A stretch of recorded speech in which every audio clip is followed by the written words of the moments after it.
আল্লাহ পাক বললেন, ইব্রাহিম তোমার বিবি আর তোমার নবজাতক এই সন্তানকে রেখে আসো মক্কা নগরীতে। তিনি চলে গেলেন, সেখানে ঘর নাই, বাড়ি নাই, কিচ্ছু নাই, চতুর্দিকে ধুধু বালু আর মরুভূমি। হযরতে হাজরা বলছেন, ইব্রাহিম সামান্য পানি আর খাবার দিয়া আমার সন্তান শুদ্ধ এখানে রেখে যেতেছো, আমি কি অপরাধ করেছি? কোনো জবাব নাই। দুইবার তিনবার বলার পরে হাজরা বলছেন, ইব্রাহিম গো, তবে কি আমার আল্লাহর হুকুম মতো আমারে রেখে যাচ্ছ নাকি? হযরত ইব্রাহিম আকাশের দিকে আঙ্গুল উঁচু করলেন। কথা বলবেন, বাক শক্তি বেরোচ্ছে না। 80 বছর বয়সের সময় একটা বাচ্চা আল্লাহ তারে দিচ্ছেন, আর এমন বাচ্চা পয়গম্বরের ছেলে, কি সুন্দর চেহারা, মরুভূমির উপরে ফালাই দিয়ে রওনা হয়ে যাচ্ছেন, মুখ দিয়া কথা সরছে না, আকাশের দিকে দেখালেন। হযরত হাজরা বুঝতে পারলেন। হযরত হাজরা বলেন, ইব্রাহিম কোনো চিন্তা নাই, নিশ্চিন্ত মনে বাড়ি ফিরে যাও। আমি আমার আল্লাহর উপরে এতটা ভরসা করি, আল্লাহর হুকুমে যদি আমার এখানে রেখে যেয়ে থাকো, ওই আল্লাহ পাক আমাকে আর আমার কলিজার টুকরা ইসমাইলকে পানিতে আর খাবারে মারবেন না।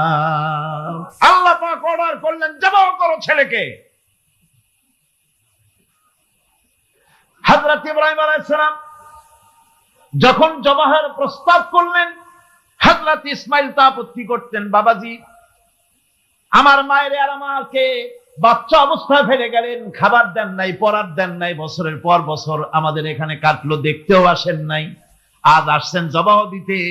এটা কেমন কথা? কি ধরনের বাপ আপনি? এরকম বলছে নাকি? এরকম বলছে? হযরত ইব্রাহিম আলাইহিস সালাম প্রস্তাবটা কিভাবে পারলেন? আল্লাহ পাক কোরআনে কারিমে দৃষ্টান্ত রেখে দিয়েছেন। আল্লাহ পাক বলছেন, হযরত ইব্রাহিম ছেলেকে বললেন, ইয়া বুনাইয়া, হে আমার কলিজার টুকরা লাডলা, হে আমার কলিজার টুকরা সন্তান, ইন্নী আরা ফিল মানাম আন্নী আযবাহু, আমি স্বপ্নে দেখছি আমি যেন তোমাকে জবাহ করতেছি। ফানজুর মাযা তারা, তোমার রায় কি বলো? হযরত ইসমাঈল আলাইহিস সালাম শুনিয়া দিলেন দৌড়, নাকি না? হযরত ইসমাঈল আলাইহিস সালাম ধৈর্যের প্রতীক, তিনি কি কথা বললেন? তার মুখের কথা কোরআন শরীফে আল্লাহ পাক উঠায় দিলেন। হযরত ইসমাঈল বললেন, ইয়া আবাতি ফাআল মা তু'মারু সাতাজিদুনি ইনশাআল্লাহু মিনাস সাবিরিন, হে আমার পিতা, আপনি যে ব্যাপারে আদিষ্ট হয়েছেন আপনি তা পালন করুন, অবশ্যই আমাকে ধৈর্যধারীদের মধ্যে পাওয়া যাবেন। সুবহানাল্লাহ। এক বর্ণনায় এসেছে, হযরত ইসমাঈল বললেন, আব্বাজান আমি ধৈর্যধারীদের ভিতরে আমারে পাবেন, তবে জবাহ করার আগে আমার হাত পাটা একটু বেঁধে নেন, কারণ জবাহের যন্ত্রণায় আপনার গায়ে যদি আমার হাত পাও লেগে যায় তো বেয়াদবি হয়ে যেতে পারে। আর আমি মরে আমার জবাহ হয়ে যাওয়ার পর আমার রক্ত মাখা জামাটা নিয়া আমার মা হাজেরারে দিবেন, কারণ তাকে মা বলবার মতো আর তো কেউ নাই। হযরত ইসমাঈল বলছেন, আব্বাজান বাঁধবেন না, বান্দার প্রয়োজন নাই। বলে, কেন? একবার বাঁধতে বললে আবার তুমি নিষেধ করছো কেন?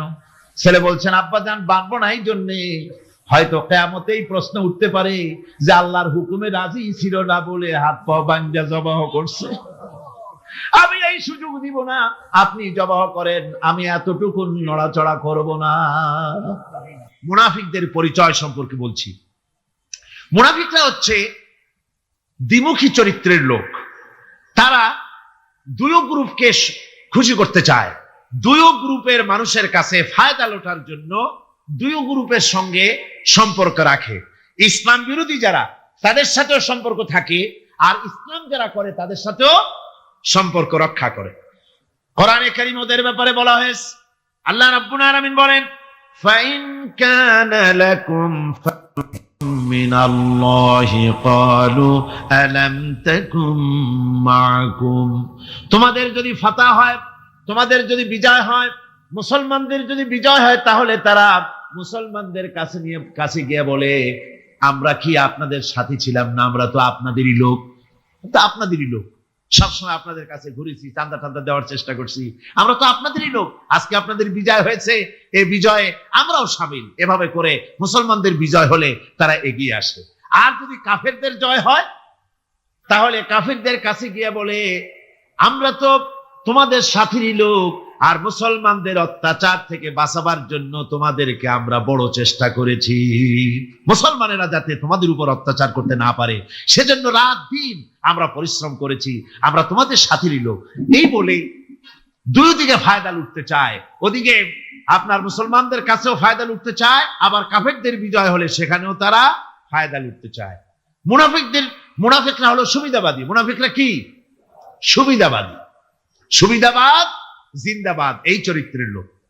সূরা তাওবার মধ্যে বলা হয়েছে, তাবুকের যুদ্ধে আল্লাহ নবী যখন মুসলমানদেরকে দাওয়াত দিলেন যুদ্ধে যাওয়ার জন্য, জিহাদে যাওয়ার জন্য, লোকেরা সব প্রস্তুতি নিল। মুনাফিকরা তখন গিয়ে রাসূলের কাছে আরজ করলেন। মুনাফিকরা বলল, হে আল্লাহর নবী, আমার কোমরে ব্যথা, কেউ বলল আমার মাথায় যন্ত্রণা, কেউ বলল আমার মেয়ের বিবাহ, কেউ বলল আমার ফসল পেকেছে, এই সময় যেতে পারবো না। নানান অজুহাত দিয়ে তারা যাওয়া থেকে বিরত রইল। আল্লাহ রাব্বুল আলামিন এদের চরিত্র সম্পর্কে কোরআনে কারীমের মধ্যে বলে দিলেন, লাউ কানা আরাদান করিবান ওয়া সাফারান কাসিদান লাত্তাবাউ ওয়ালাকিন বাউদাত আলাইহিমুশ শুক্কা। আল্লাহ পাক বলছেন, লাউ কানা আরাদান করিবান ওয়া সাফারান কাসিদান, যদি সফর হতো সহজ, সফরটা যদি, রাস্তাটা যদি সুগম হতো, আর ফায়দাটা যদি সহজলভ্য হতো, লাত্তাবাউ, তাহলে অবশ্যই এই লোকেরা আপনার অনুসরণ করত। উট আছে, ঘোড়া আছে, আবার অনেকের নাই, পায়ে হেঁটে যেতে হবে, খাবার আছে, আবার অনেকের কাছে নাই, খেতে কষ্ট হবে, যেতে কষ্ট হবে, পথে কষ্ট হবে, রৌদ্রে কষ্ট হবে, এই সব কষ্ট আর ফায়দা খুব তাড়াতাড়ি জিততে পারবো, তাও তো এখানে ধারণা নাই। মুনাফিকরা বলেছে, মুসলমানরা যখন জিহাদে যাচ্ছে বলেছে, যাও, এরা মক্কার কুরাইশ না, রোমকদের সাথে লড়াই হবে, টের পাবা, রোমকরা ঝুলাইয়া পিটাইয়া জনমের যুদ্ধের স্বাদ মিটাইয়া দেবে। এইভাবে করে মুসলমানদেরকে ভয় দেখিয়েছে, নিজেরাও যায় নাই, ওদেরকেও বাধা দিয়েছে।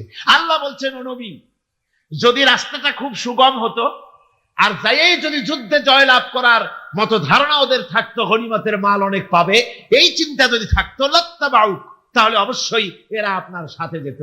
কিন্তু বিষয়টা হচ্ছে, ওয়ালাকিন বাউদাত আলাইহিমুশ শুক্কা, বিষয়টা হচ্ছে এই পথটা বড় কঠিন, মোটেই সুগম নয়, এই জন্য তারা বিরত রয়েছে, আপনার সাথে যায় নাই। আর ফিরে যখন রাসূল এলেন, যখন আল্লাহর নবী জিহাদে বিজয়ী হয়ে যখন ফিরে এলেন মদিনায়, আল্লাহ রাব্বুল আলামিন বলেন, এই মুনাফিকরা সকলের আগে রাসূলের সঙ্গে দেখা করেছে। ফাসায়াহলিফুনা বিল্লাহি লাবিস্তাতানা লাখারাজনা মাআকুম, সাথে এসে বলছে যে তারা কসম করে বলছে, আল্লাহ পাক বলছেন, ওরা কসম করে বলে যে আল্লাহর কসম, যদি হুজুর আমাদের সামর্থ্য থাকতো, শক্তি থাকতো, কেবল যে কোমরটা ব্যথা করতেছিল, নইলে কি আমরা বসে থাকি, আপনার সাথেই জিহাদে আমরা শরীক হয়ে যেতাম। এইভাবে তারা হচ্ছে মুনাফিক চরিত্রের, সব সময় সুবিধাবাদী লোক। তারা, তাদের ভিতর এবং বাইরে রয়েছে বৈসাদৃশ্য। মুখে যে কথা বলে, অন্তরে সেটা না, অন্তরে যেটা, মুখে আর একটা। এটা কাদের লক্ষণ? মুনাফিকদের। কোরআনে কারীমে রব্বুল আলামিন বলেন, ইয়াকুলুনা বিআলসিনাতিহিম মা লাইসা ফি কুলুবিহিম, তারা সেই কথাই মুখ দিয়ে উচ্চারণ করে যে কথা তাদের মনের ভিতরে নাই, মনে একটা, মুখে একটা। এটাই হলো মুনাফিকদের চরিত্র। আর এদের আরেকটা কোয়ালিটি হলো, আপনারা দেখবেন, মুনাফিক চিনবেন, মুনাফিক কে তা চিনতে খুবই সুবিধা হবে।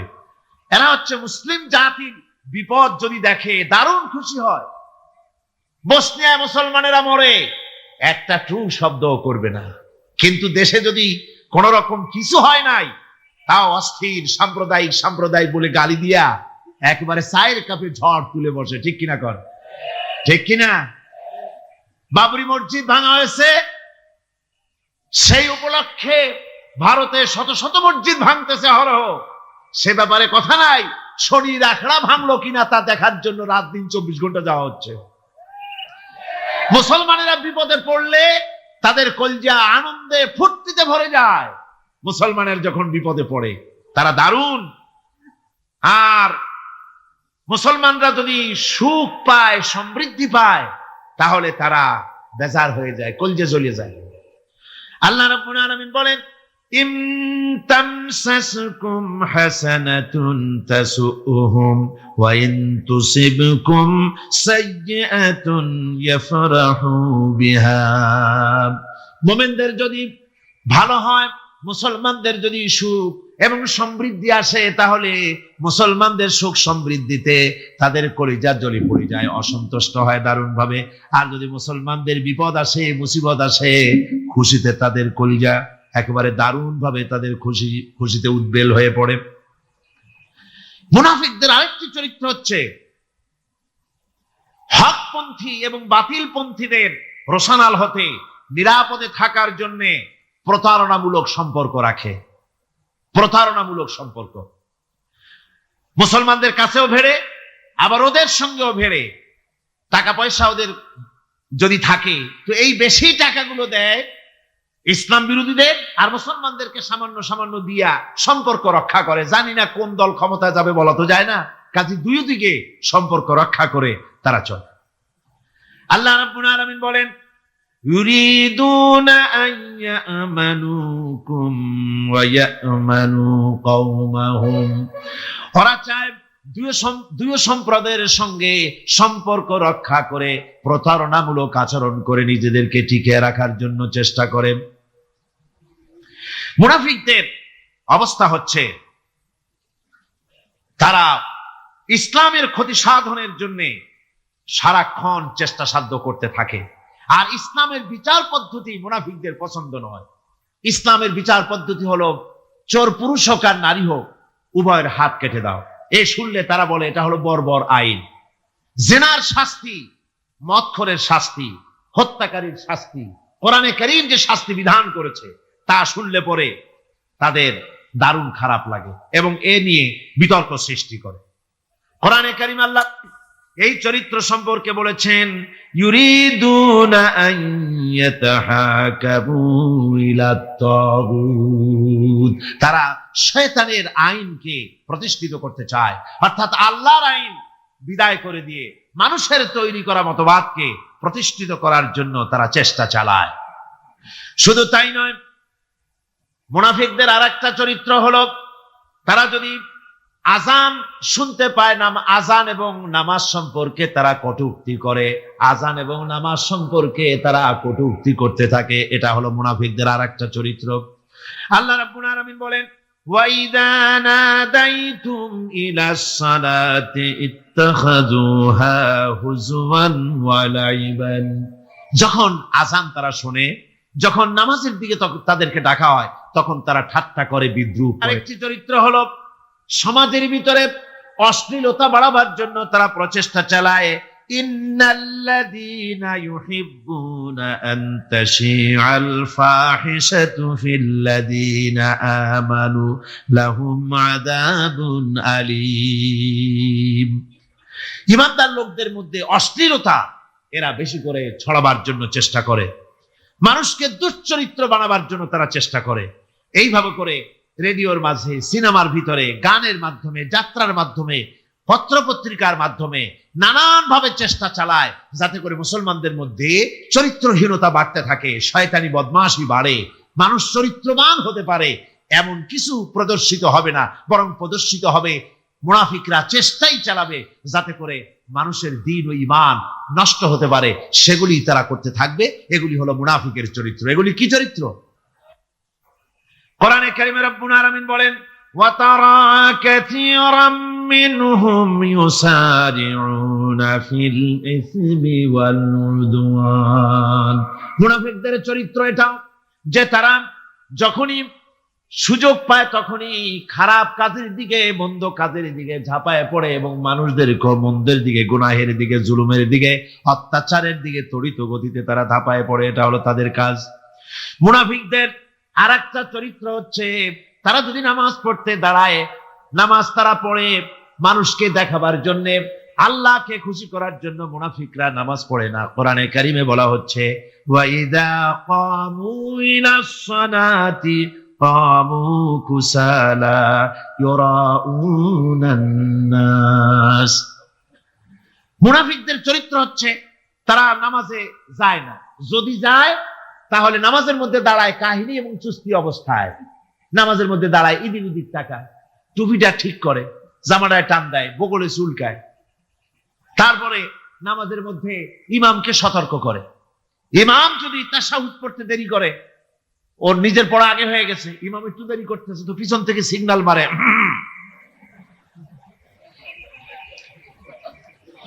এগুলি নামাজ হচ্ছে, আল্লাহ পাক বলছেন ইউরাউনান নাস, এরা মানুষকে দেখাবার জন্য নামাজ পড়ে, এগুলি আসল নামাজ নয়, এগুলি আসল নামাজ নয়, আল্লাহকে সন্তুষ্ট করার জন্য নয়, এগুলি মানুষকে দেখাবার জন্য তারা নামাজ পড়ে।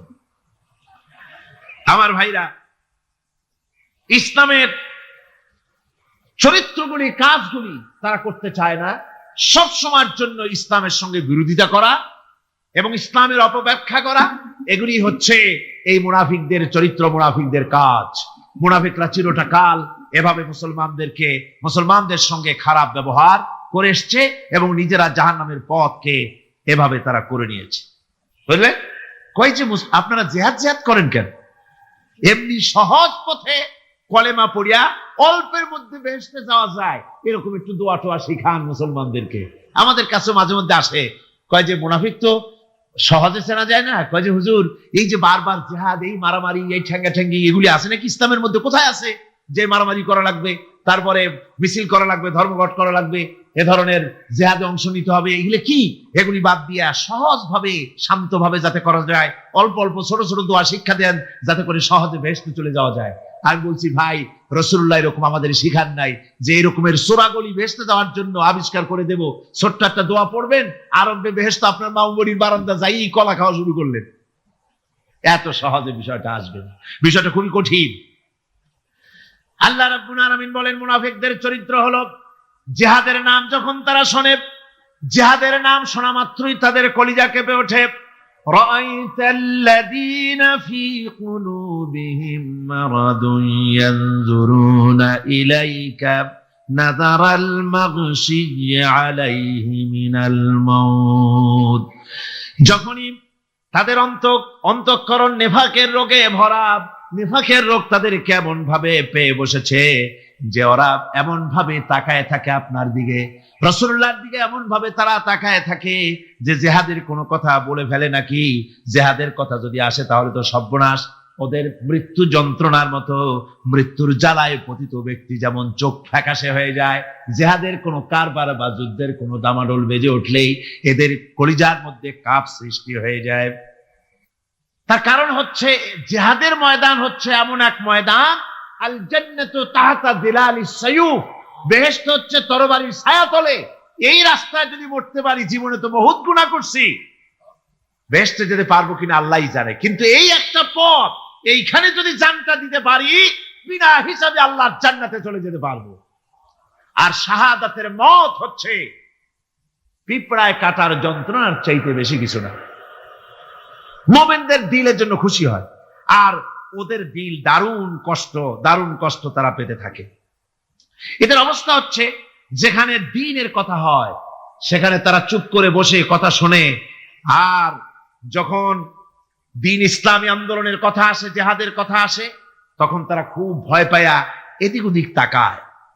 কোরআনে কারিমে ওদের এই চরিত্র সম্পর্কে বলা হয়েছে, وَإِذَا مَا أُنزِلَتْ سُورَةٌ نَظَرَ بَعْضُهُمْ إِلَى بَعْضٍ هَلْ يَرَاكُمْ مِنْ أَحَدٍ ثُمَّ انصَرَفُوا। এরা কোরআনের আয়াত যখন নাজিল হয় তখন একজন আরেকজনের দিকে তাকাতাকি করে, কি জানি আমাদের ব্যাপারে কোনো আয়াত নাজিল হয়ে পড়ে নাকি, অথবা জিহাদের ব্যাপারে কোনো আয়াত নাজিল হয়ে পড়ে নাকি। কেউ দেখে নাকি এই সব এদিক ওদিক তাকাই আসতে এই জায়গা থেকে কেটে পড়ে, যে আমাদের চরিত্রই তো বর্ণনা করা হচ্ছে, কাজী এখন আর বসা ঠিক না, আস্তে করে কেটে পড়ার জন্য চেষ্টা করে। এটা হলো মুনাফিকদের আর একটা চরিত্র। এরা এইভাবে করে নিজেদের চরিত্রকে প্রকাশ করে ধরা পড়ে, এবং ইসলামের সবচাইতে মারাত্মক ক্ষতি এই মুনাফিকরা চিরকাল করেছে। আল্লাহ রাব্বুল আলামিন বলেন মুনাফিকদের ব্যাপারে, মুসলমানদের বিপদ হলে তারা দারুণ ভাবে খুশি হয়, আর মুনাফিকদের চরিত্র হলো মুসলমানদের উপকার হলে ভালো হলে তারা দারুণ ভাবে অসন্তুষ্ট হয়ে যায়। যখন আর আল্লাহ মুমিনদেরকে সান্ত্বনা দেন, মুমিনদেরকে আল্লাহ পাক সান্ত্বনা দিচ্ছেন, ইল্লা মা কাতাবাল্লাহু লানা ওয়া মাওলানা ওয়া আলাল্লাহি ফালিয়াতাওয়াক্কালিল মুমিনুন। মুনাফিকদের শোনায় দাও। মুমিনদেরকে বলা হচ্ছে তোমরা মুনাফিকদের শোনাও যে তোমরা যে আমাদের ব্যাপারে খুশি হচ্ছ, যে আমাদের বিপদ দেখা, আমাদের চতুর্দিক থেকে বিপদ, মুসলমানদের আর চতুর্দিক থেকে কি বিপদ, এই বিপদ দেখে তোমরা দারুণ খুশি যে মুসলমানেরা এইবার মার খাচ্ছে, ইসলামী আন্দোলন আর কোমর সোজা করে দাঁড়াতে পারবে না, এইবার শেষ, বুদ্ধি করে আর যে ষড়যন্ত্রের জালে আটকায় দিছি আর মুক্তি হবে না। এই যে তারা খুশি। আল্লাহ রাব্বুল আলামিন বলেন, মুমিনেরা তোমাদের ঘাবড়াবার কোনো কারণ নাই, তোমরা বলে দাও কুল্লা ইউসিবানা ইল্লা মা কাতাবাল্লাহু লানা, তোমরা শোনায় দাও যে আমাদের কিছুই হয় না, আমাদের শুধু তাই হয় যা আল্লাহ রাব্বুল আলামিন আমাদের জন্য লিখে রেখেছেন। আমাদের তাকদীর যেটা আছে ওটাই হবে, এর থেকে বেশি কিছুই হবে না। তিনি আমাদের মাওলা, তিনি আমাদের মনিব, তিনি আমাদের প্রভু। আর সমস্ত মুমিনদের উচিত সে আল্লাহর উপরই নির্ভর করা। তবে তোমরা জেনে রাখো, তোমরা আমাদের জন্য যে জিনিসের অপেক্ষা করছো, কুল হাল তারাব্বাসুনা বিনা ইল্লা ইহদাইল হুসনাইন, তোমরা আমাদের জন্য যে জিনিসের অপেক্ষা করতেছো, আল্লাহ বলছেন মুমিনেরা তোমরা বলো, তোমরা মুনাফিকদের বলো যে আমাদের ব্যাপারে তোমরা যে জিনিসের অপেক্ষা করছো তার দুটি ভালোর একটি ছাড়া কি, অর্থাৎ তোমরা আমাদের জন্য অপেক্ষা করতেছো আমরা যেন মরে যাই, আমরা যেন শেকস্ত খাই।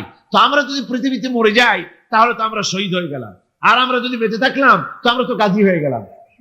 আমাদের ওই যে হাতি মরার মতো আর বাঁচার মতো, হাতি মরলেও লাখ টাকা, বাঁচলেও লাখ টাকা, আমরা মরলে গাজী, বাঁচলে কি শহীদ, কোন দিক দিয়ে আমাদের ঠগ নাই। সুতরাং তোমরা আমাদের জন্য যে জিনিস অপেক্ষা করো তার দুটো ভালোর একটি ছাড়া কি, তোমরা যেমন আমাদের ব্যাপারে অপেক্ষা করতেছো আমরাও তোমাদের ব্যাপারে আরেকটা জিনিসের অপেক্ষা করছি, ওয়া নাহনু নাতারাব্বাসু বিকুম আইয়ুসিবাকুমুল্লাহু বিআযাবিন মিন ইনদিহি আও বিআইদিনা, আমরাও তোমাদের জন্য অপেক্ষা করতেছি একটা জিনিসের, তোমরা আমাদের জন্য দুটি জিনিস অপেক্ষা করো, আমরাও তোমাদের জন্য দুটি জিনিস অপেক্ষা করছি। তা হচ্ছে তোমাদের শাস্তিটা আল্লাহ নিজে দিবেন না আমাদের হাত দিয়ে দেওয়াবেন, আমরা সেইটার অপেক্ষা করতেছি। ফাতারাব্বাসু ইন্না মাআকুম মুতারাব্বিসুন, সুতরাং তোমরা অপেক্ষা করতে থাকো, আমরা অপেক্ষা করতে থাকি। ব্যাপারটা কোথায় গিয়ে দাঁড়ায় আসো আমরা সকলে তা লক্ষ্য করি। সুতরাং এই মুনাফিকদের এই হচ্ছে চরিত্র, চিরকাল ইসলামের সঙ্গে বিরোধিতা করা, মুসলমানদের সাথে ঠাট্টা বিদ্রুপ করা, এটাই হচ্ছে তাদের চরিত্র। এই চরিত্র দিয়েই তারা ইসলামকে চিরকাল ক্ষতিগ্রস্ত করে এসেছে। রাসূল পাক সাল্লাল্লাহু আলাইহি ওয়াসাল্লাম এই মুনাফিকদের সম্পর্কে বলেছেন যে মুনাফিকরা হচ্ছে ইদা হাদা গাদারা, যখন তারা ওয়াদা করে সে ওয়াদাকে তারা খেলাফ করে, এটা হচ্ছে মুনাফিকদের একটা চরিত্র। তারপরে তাদের কাছে কোন জিনিস আমানত রাখলে, ইদা উতুমিনা খান, যখন আমানত রাখা হয় সে আমানতের তারা খেয়ানত করে। তারপরে যখন তারা ঝগড়ায় লিপ্ত হয় তখন তারা পরস্পরকে গালাগালি করে। আর যদি তারা কথা বলে, কথার মধ্যে কথায় কথায় তারা মিথ্যে কথা বলে। এই হচ্ছে মুনাফিকদের চরিত্র। তারা ব্যস্ত থাকে। মুনাফিকদের এই চরিত্র কোরআন এবং হাদিসে আল্লাহ রাব্বুল আলামিন স্পষ্ট করে মানুষের সামনে তুলে ধরেছেন, যাতে করে আমরা মুনাফিকি চরিত্র থেকে রক্ষা পেতে পারি। এই মুনাফিকদের সম্পর্কে সর্বশেষ কথা, আল্লাহ রাব্বুল আলামিন যেহেতু মুনাফিকরা ইসলামের সবচাইতে বেশি ক্ষতি করেছে, সেই জন্য আল্লাহ রাব্বুল আলামিন নবীকে বলেছেন যে আপনি যদি এদের ব্যাপারে ইস্তাগফির লাহুম আও লা তাস্তাগফির লাহুম ইন তাস্তাগফির লাহুম ৭০ মাররাতান ফালান ইয়াগফিরাল্লাহু লাহুম, আপনি যদি এদের জন্য ক্ষমা চান আর ক্ষমা আপনি নাই চান, এমনকি 70 বারও যদি আপনি মুনাফিকদের জন্য আমি আল্লাহর কাছে ক্ষমা প্রার্থনা করেন, আমি আল্লাহ রব্বুল আলামিন মুনাফিকদেরকে ক্ষমা করে দেব না।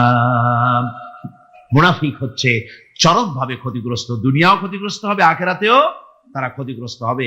আল্লাহ পাকের কত বড় কথা যে কিয়ামত পর্যন্ত মুনাফিকদের জন্য হুজুর সাল্লাল্লাহু আলাইহি ওয়াসাল্লামকে বলা হচ্ছে যে 70 বারও যদি তাদের জন্য আপনি আমার কাছে ক্ষমা চান, আমি মুনাফিকদেরকে কখনো ক্ষমা করব না। সুতরাং আমাদেরকে বুঝতে হবে মুনাফিকি চরিত্র সবচাইতে নিকৃষ্ট চরিত্র, আর এই চরিত্রে আল্লাহ পাক সবচাইতে বেশি অসন্তুষ্ট হন। আল্লাহ পাক তাই বলছেন, কাবুরা মাকতান ইনদাল্লাহি আন তাকুলু মা লা তাফআলুন। আল্লাহর কাছে সবচাইতে বেশি ক্রোধ উদ্রেককারী এই ব্যাপারটাই যে তোমরা যা বলো তা তোমরা করো না, এটা বড় মারাত্মক ব্যাপার, আল্লাহ এটাকে সহ্য করেন না। সুতরাং মুমিনদেরকে আয়াত থেকে শিক্ষা গ্রহণ করতে হবে, মুনাফিকি ছাড়তে হবে, আনুগত্য করতে হবে, সবটাই আল্লাহর। কার আনুগত্য হবে?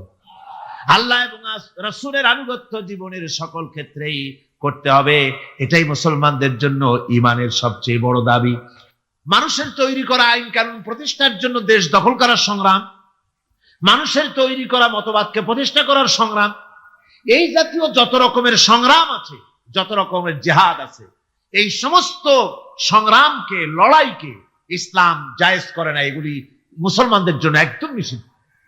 মুসলমানরা লড়াই করবে কেবলমাত্র আল্লাহর রাস্তায়, ফি সাবিলিহি, জিহাদ ফি সাবিলিল্লাহ, ওয়া তুজাহিদুনা ফি সাবিলিল্লাহ। লড়াই হবে কার পথে? সবে চিল্লায় বলেন, লড়াই কার পথে? লড়াই কি? জিহাদ কি? জিহাদ এই নয় যে আপনি লাঠি ঠেঙ্গা নিয়া তারপরে বাইর হবেন আর হিন্দু খ্রিস্টান যেখানে পাবেন সমানে মারিয়া শেষ করে ফেলাবেন, এর নাম জিহাদ নয়। জিহাদ হচ্ছে আল্লাহর রাস্তায় সংগ্রাম করা, লড়াই করা।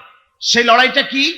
যে কোনো উদ্দেশ্যকে সফল করার জন্য প্রচেষ্টা চালানো, প্রাণান্তকর প্রচেষ্টা চালানো, ওই প্রচেষ্টার নামই হচ্ছে কি? জিহাদ। সুতরাং এই জিহাদটা হবে আল্লাহর রাস্তায়, সংগ্রাম হবে আল্লাহর রাস্তায়। কি উদ্দেশ্যে? দ্বীন প্রতিষ্ঠার উদ্দেশ্যে। কোরআনে কারিমে রব্বুল আলামিন বলেছেন, আল্লাযীনা আমানু ইউকাতিলুনা ফি সাবিলিল্লাহ। যারা নাকি ঈমানদার তারা লড়াই করে আমি আল্লাহর রাস্তায়, আমি আল্লাহর পথে, তারা লড়াই করে, সংগ্রাম করে আমার দেওয়া জীবন ব্যবস্থা প্রতিষ্ঠার জন্য। ওয়াল্লাযীনা কাফারু ইউকাতিলুনা ফি সাবিলিত তাগুত।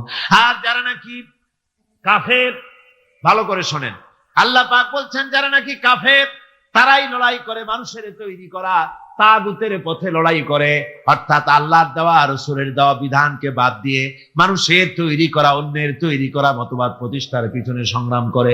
এখন আপনি দেখেন এই পৃথিবীতে সমাজতন্ত্র কার তৈরি? মানুষের। আল্লাহর না মানুষের? জাতীয়তাবাদ কার তৈরি? আল্লাহর না মানুষের?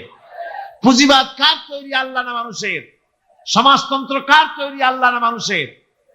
ধর্মনিরপেক্ষতাবাদ কার তৈরি? আল্লাহ না মানুষের? এই সমস্ত মতবাদকে মানুষের তৈরি করা, এসব মতবাদকে প্রতিষ্ঠিত করার জন্য যারাই সংগ্রাম করে, যারাই লড়াই করে, আল্লাহ পাক বলেছেন ওয়াল্লাযীনা কাফারু ইউকাতিলুনা ফি সাবিলিত তাগুত। এরা হচ্ছে লড়াই করে তাগুতের পথে, শয়তানের পথে। কার পথে গুলি? শয়তানের পথ। জোরে বলেন, এই পথগুলি কার? শয়তানের পথ। যারা মুমিন তারা লড়াই করবে আল্লাহর পথে। সুতরাং লড়াই হতে হবে সব সময় আল্লাহর পথে। আর সেই লড়াই বিচ্ছিন্ন ভাবে নয়, কাতারবন্দি হয়ে সুসংহত সাংগঠনিক প্রক্রিয়ায় সুশৃঙ্খল ভাবে সাংগঠনিক ফয়সলা সিদ্ধান্তকে মেনে নিয়ে আমিরের হুকুমকে অনুসরণ করে ঐক্যবদ্ধভাবে যদি লড়াই হয়, সে লড়াইয়ে বিজয় আসবে আল্লাহর পক্ষ থেকে। বিচ্ছিন্ন ভাবে নয়, ঐক্যবদ্ধভাবে কাজ করতে হবে।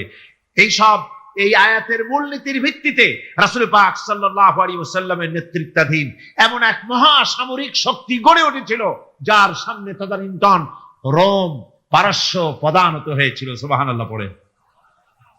সুতরাং এমন একটি বাহিনী গড়ার জন্য মুমিনদের প্রতি বলা হচ্ছে যে তোমরা হবে সেই ধরনের বাহিনী যারা নাকি লড়বে আল্লাহর রাস্তায়, আল্লাহর পথে লড়াই করবে নিজেদের জান এবং মাল দিয়ে। ঐক্যবদ্ধভাবে। তারপরে আল্লাহ রাব্বুল আলামিন বলছেন, وَإِذْ قَالَ مُوسَى لِقَوْمِهِ يَا قَوْمِ لِمَ تُؤْذُونَنِي وَقَدْ تَعْلَمُونَ أَنِّي رَسُولُ اللَّهِ إِلَيْكُمْ فَلَمَّا زَاغُوا أَزَاغَ اللَّهُ قُلُوبَهُمْ وَاللَّهُ لَا يَهْدِي الْقَوْمَ الْفَاسِقِينَ। স্মরণ করো মুসা আলাইহিস সালামের কথা, মুসলমানদেরকে মুসা আলাইহিস সালামের কথা স্মরণ করো।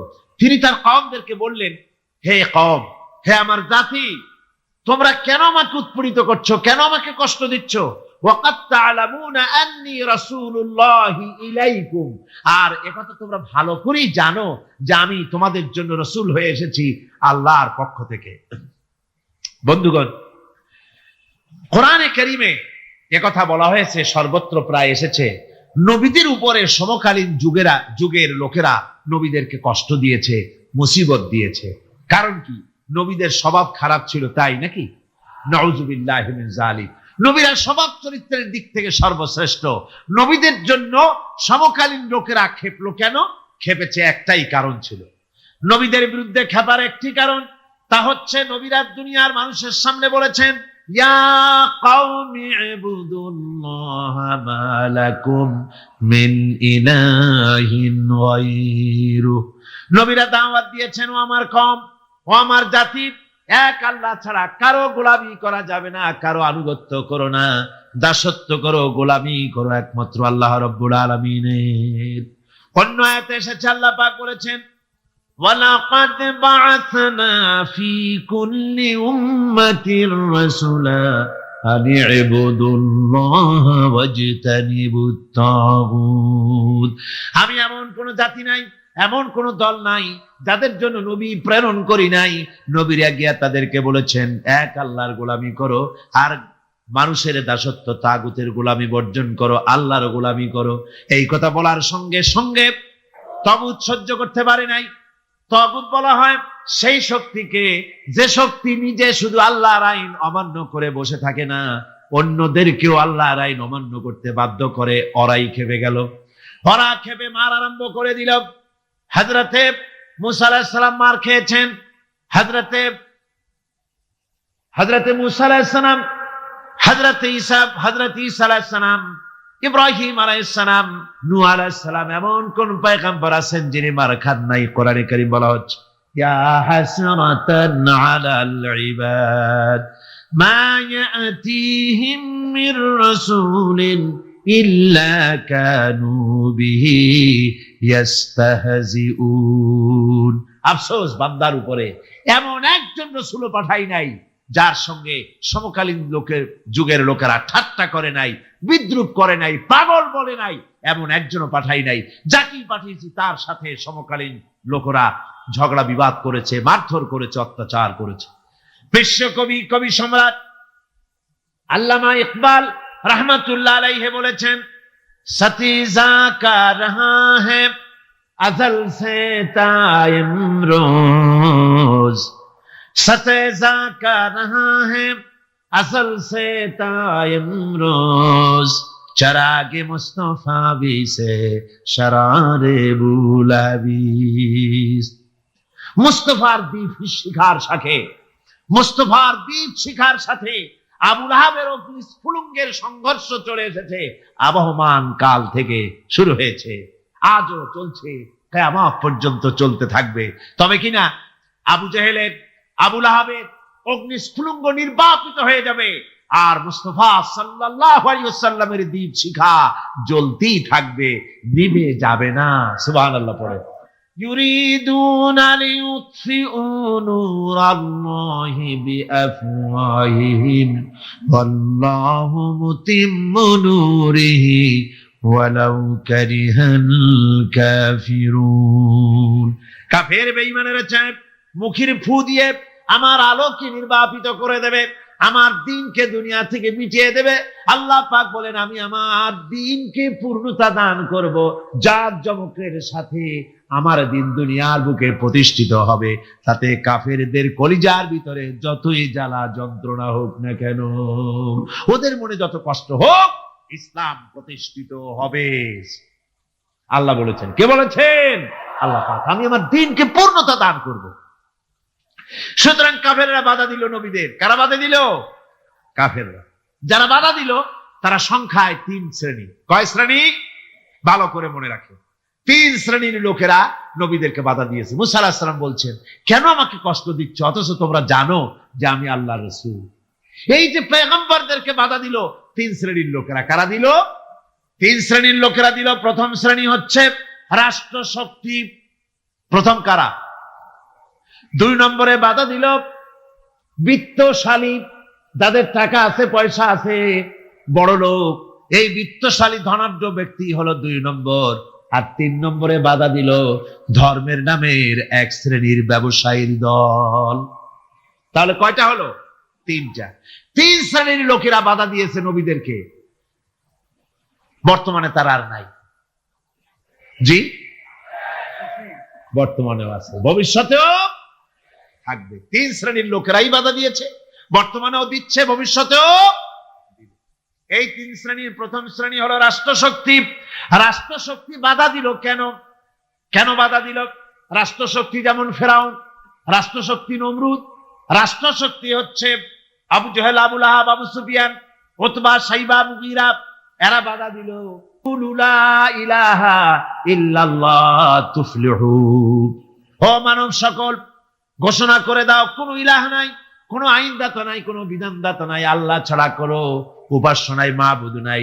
এই কথাগুলি যখন নবীরা বলেছেন তখন সমকালীন রাষ্ট্রশক্তি বুঝতে পেরেছে আমাদের মাতবাড়ি তো আর চলবে না, মাতবাড়ি শেষ। যদি লা ইলাহা ইল্লাল্লাহ হয় তাহলে তো আমরা থাকি না। কারা থাকে না? রাষ্ট্রশক্তি। কারা থাকে না? কর। আমি আপনাদের কাছে যে মাঝে মধ্যে কথা জিজ্ঞেস করি, আপনারা কি তাতে বেজার হন নাকি? জিজ্ঞেস করি এই জন্যে যাতে আপনাদের কথাগুলি মনে থাকে। রাষ্ট্রশক্তি বাধা দিল এই কারণেই যে আমরা তো তাহলে আর থাকি না। লা ইলাহা, কোনো ইলাহ নাই, কোনো আইনদাতা নাই, কোনো বিধানদাতা নাই, কোনো শাসনকর্তা নাই, কেউ নাই আল্লাহ ছাড়া। একমাত্র আইন চলবে আল্লাহর। তাহলে আমরা লাগি কোন কাজে? আমাদের তো নেতৃত্ব থাকবে না, আমাদের মাতবাড়ি থাকবে না, আমাদের আইন চলবে না, আমরা তো বেকার হয়ে যাব। সুতরাং এইটাকে বন্ধ করতে হবে, এটাকে বন্ধ করতে হবে, এটা বন্ধ করতে হবে। এই আইন যদি চালু হয় তাহলে তো মৌজ করা যাবে না, ফুর্তি করা যাবে না, ইট, ড্রিঙ্ক এন্ড বি মেরি, এগুলি তো আর চলবে না। ডু ফুর্তি, নো চিন্তা, এসব তো আর চলবে না। মদ খাওয়া, জুয়া খেলা, শয়তানি করা, বদমাশি করা, জনগণের টাকা নিয়ে নিজের বাপের সম্পত্তি মনে করে তা গ্রহণ করা, এভাবে করে সর্বনাশ করা তো আর চলবে না, মাতবাড়ি তো চলবে না। সুতরাং ছেকাও। একথা কেন বলো? তোমার সাহসটা কি? আমার বাড়ির দুধ কলা খেয়ে তুমি বড় হয়েছো, আমি তোমাকে বড় করলাম, আর আজকে তুমি নতুন করে ইলা একজন নিয়ে এসছো। তুমি যদি আমি ছাড়া কাউকে ইলা বলে মানো,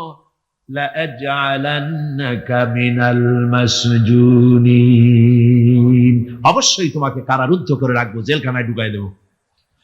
হযরত মুসা আলাইহিস সালাম বলেন, ফেরাউন রে, তুমি কারে ভয় দেখাও? তোমার জেলের ভয় দুনিয়ার অন্যরা করতে পারে, আমাকে তুমি চিনতে পারো নাই। আমি আল্লাহর পয়গম্বর, তোমার জেলের পরোয়া করি না। মুসা আলাইহিস সালামের সঙ্গে ফেরাউনের সংঘর্ষ শুরু হলো। মুসা আলাইহিস সালাম দরিয়ার কিনারে বসে উম্মতদেরকে তিনি হেদায়েত দিতেছেন। এমন সময় ফেরাউন তার দলবল নিয়ে এসেছে, 3 দিক থেকে ঘেরাও করেছে, পালাবার কোনো রাস্তা নাই। হযরত মুসা আলাইহিস সালামের উম্মতেরা বলল, ইন্না লামুদরাকুন, আমরা ধরা পড়ে গেছি, আর তো পালাবার উপায় নাই, আর বাঁচার উপায় নাই। 3 দিক থেকে আক্রান্ত হয়েছি, আর সামনে সমুদ্র, যাব কোথায়? সামনে হচ্ছে নদী, পালাবো কোথায়? পালাবার তো জায়গা নাই। 3 দিক থেকে আটকা পড়েছে, এবার বুঝি মরে যাব। মুসা আলাইহিস সালাম বললেন, মোটেও ভয় পেও না, আল্লাহ আমাদের সাথে আছেন। রব্বি সাইয়াহদিন, আল্লাহ অবশ্যই আমাদের পথ দেখাবেন। জোরে কোন সুবহানাল্লাহ। মুমিনদের ভয় পাওয়ার কোনো কারণ আছে নাকি? দেখেন কি ঈমান, 3 দিক থেকে আক্রান্ত, পালাবার রাস্তা নাই। মুসা আলাইহিস সালাম বলছেন, ভয় পেও না, আল্লাহ আমাদের পথ দেখাবেন। আর আল্লাহ রাব্বুল আলামিন অর্ডার করে দিলেন, ও মুসা, হাতে যে লাঠি আছে ওই লাঠি দিয়ে দরিয়ার উপরে আঘাত করো। দরিয়ার উপরে তিনি আঘাত করলেন, দরিয়া ফেরে গেল। নদীর ভিতর থেকে একটা রাস্তা না 12টা রাস্তা তৈরি হয়ে গেল। এগুলি গল্প না কোরআন শরীফ আছে? কোথায় আছে? 12টা রাস্তা হয়ে গেল। মুসা আলাইহিস সালাম তার দলবল নিয়ে ওই রাস্তা দিয়ে আরামসে চলে যেতেছেন, নদীর ওপারে চলে যাবেন। এদিকে ফেরাউন চলে এসেছে দরিয়ার কিনারে, এসে রাস্তা দেখে আনন্দে মাতোয়ারা হয়ে গেছে। দেখলো যে বাহ, সুন্দর মোটরওয়ে, হাইওয়ে, বিরাট রাস্তা। সুতরাং সেও তার দলবল নিয়ে নেমে গেছে। দরিয়ার মাঝখানে যখন ফেরাউন এসেছে, মুসা আলাইহিস সালাম চলে গেছেন ওপারে, ও তখন মাঝখানে এসেছে। আল্লাহ রাব্বুল আলামিন পানির প্রতি অর্ডার করলেন। আল্লাহ বলে দিলেন রাস্তা বন্ধ করে দে। এ পর্যন্ত বলার কোনো দরকার নাই। আল্লাহ যখন এরাদা করেন বলেন কুন, আর সাথে সাথে হয়ে যায়। আল্লাহ কুন বললেন রাস্তা হলো, আবার কুন বললেন রাস্তা বন্ধ হয়ে গেল। এবার পানির ভিতরে তুফান শুরু হয়ে গেল। বিরাট তরঙ্গমালার ভিতরে ফেরাউনের দলবল চুবনি খেয়ে ডুবে ডুবে মরে যেতেছে। ফেরাউন এবার একা বেঁচে, সব শেষ হয়ে গেছে, কেউ আর বেঁচে নাই। ফেরাউন একবার উপরে ওঠে, আর একবার নিচে চলে যায়। চুবনি খেতে খেতে পেট তো রীতিমতো পটকা মাছের মতো মোটা হয়ে গেছে। মুখ দিয়েও পানি পড়ে, নাক দিয়েও পানি পড়ে, বাঁচার কোনো উপায় নাই। দেখে ফেরাউন এবার বলতেছে আমানতু আন্নাহু লা ইলাহা ইল্লাল্লাযী আমানাত বিহি বানু ইসরাঈল। আমি ঈমান এনেছি আল্লাহ ছাড়া কোনো ইলাহ নাই। ওই আল্লাহর উপর ঈমান এনেছি যে আল্লাহর উপর ঈমান এনেছে বানু ইসরাঈলেরা। ওয়া আনা মিনাল মুসলিমিন, আর আমি তো মুসলমান। এরপরও ফেরেশতারা আমারে চুবাই কে? আমি তো মুসলমান। আল্লাহ রাব্বুল আলামিন শুনায় দিলেন আল আন ওয়াকাদ আসাইতা ক্বাবলু ওয়া কুনতা মিনাল মুফসিদিন। এখন তুমি বলতেছো আমি মুসলমান, ঈমান এনেছি, অথচ যতদিন সুযোগ পেয়েছিলে বছরের পর বছর ধরে, শতাব্দীর পর শতাব্দী ধরে তুমি আমার বান্দাদের উপরে বিপর্যয় সৃষ্টি করেছো, ফাসাদ বরপা করেছো, মন গড়া আইন ও কানুন দিয়ে দেশকে চালায়েছো, আমার পয়গম্বরকে কষ্ট দিয়েছো। আজ আর তোমাকে শুধু মারবই না, তোমার শরীরকে আমি বাঁচায় রাখবো। তোমার শরীর পানিতে পচবে না, মাছেও খাবে না, স্থলভাগের কোনো প্রাণী তোমার শরীর খাবে না, নষ্ট করবে না। তোমার শরীরকে আমি বাঁচায় রাখবো, যাতে দুনিয়ায় যত মানুষ পৃথিবীতে আছে তোমার মতো নমরুদ আর ফেরাউন যদি কেউ হতে চায়, তাহলে তারা যেন বোঝে যে আল্লাহ ইচ্ছে করলে এইরকম শুটকি বানায়া রাখতে পারবে।